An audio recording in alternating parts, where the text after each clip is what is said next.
Hello and welcome to your in-depth weekly horoscope for week commencing the 26th of September for the Sun or the Ascendant. I'm going to give you the standout features to look out for, but please stay with me. I will then dive deep to give you in much greater detail each of the 12 zodiac signs from Aries through to Pisces. So as we go into this new week, so the power of the new moon in the sign of Libra and its opposition to Jupiter, which ended last week, is pouring, cascading its energy into this week too, because the Sun and Jupiter are in opposition for much of the week. Now this is a very nice state of affairs. What's not to like? Well, it's simply that Mercury in its retrograde is in a direct opposition with Neptune. And that particular link, even though Mercury is in one of its two home zones of Virgo, really can create quite a lot of confusion. And even where we're trying to be very diplomatic, reaching into the other person's viewpoint, we're trying to be good listeners, be a little bit more detached in terms of understanding that maybe people see things in a different way, it can all turn to mush with that particular and complex opposition. In fact, we could encounter someone who could actually tell us something that's absolutely a bare-faced lie. So really important to temper the enthusiasm and optimism of Jupiter being opposite the Sun with a real dash of realism. And fortunately, Mars, which is in the part of the zodiac which is very much to do with everyday communications, that's in a very stable link to Saturn in the sector of the community. So that gives us one opportunity to be a bit clearer. And then on Thursday, Venus moves into the sign of Libra. So joins up with the Sun. This is the sign that Venus governs along with Taurus, and it's going to be in opposition with Jupiter too. So I think we just got to try and see the best in each other, to be honest.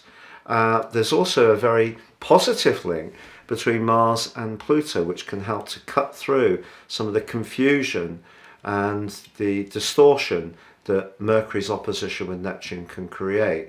But I think if we can just realize that even if we're quite different in some ways, we do all have some commonalities. And if we can focus on the things that we can celebrate as having in common and not so much focused on the things that make us stand apart, then by the end of this week, there can be a real opportunity for an improvement in all sorts of interactions. The quarter moon, which does occur at the end of the week, is in the sign of Capricorn. So maybe when it comes to those professional relationships, there may be someone who wants us to conform with the expectations of the big business or the organization or the educational facility we're at. And that's tough. We all have to, at some level, let our individuality go and understand that there are certain conventions that we have to fit in with. But that could be a little bit of a sticking point at the end of this week, but the real way to make progress this week is to try to have a sense of clarity, but also a realistic sense of expectation, but then embrace that Jupiter bubbly energy too. Now, please stay with me for your individual forecast. If you would like to ascend above this zodiac broadcast, if you give me 3 pieces of personal birth data of time, date and place of birth, I can give you your year 2023 forecast, the rest of year 2022 free if you order before the turn of the year, and also your life map, your character analysis that can guide you for the rest of your days by giving you searing insights, some of those patterns that can be repeated, and help you to understand them much more. And with my special package, there's 30% off. Please see the link beneath this video. And finally, if you've yet to subscribe to my channel, I'd be honoured if you did so now. Please click or tap on the bell notification symbol. If you've already done so, thank you so much for your ongoing support. So Scorpio, your week commencing the 26th of September forecast would, on the face of it, suggest that you're moving into a period when you just may want to draw back a little bit, have some moments of reflection, think about the more holistic side of life, even as far as perhaps booking yourself a nice treatment or going for a spa day. These type of things can be very restorative.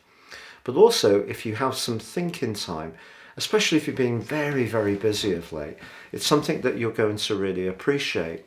Because Venus is moving into your 12th house, if there is any concern about any important relationship in your world, this could be a time when you do want to think extraordinarily deeply about what to do. And yet, if you're trying to discuss it, with Mercury in retrograde, the planet of communication, in an opposition with Neptune, the planet of dreams, you may not get the answers that you seek, or someone could seem evasive, or you could be fascinated by someone who has something intrinsically rather quixotic about them, but it could be something that just really doesn't shape up to anything of great substance. But if you do hunker down, the fact that your traditional ruler Mars forges such a solid angle with Saturn, if you are thinking about a property matter, doing any research, planning your future forward developments, you could actually make some really solid progress. Also, your modern ruler, Pluto, links very well with the retreating Mercury, and that suggests that if there is another friend who really understands the more psychological realm or your deeper way of reacting to situations, they actually can be someone you can have a very constructive conversation with. But essentially, with the Sun and Venus now in the 12th house by the week's end, it's a time really to give yourself permission just to think about the issues of trust, sincerity, and just healing in general.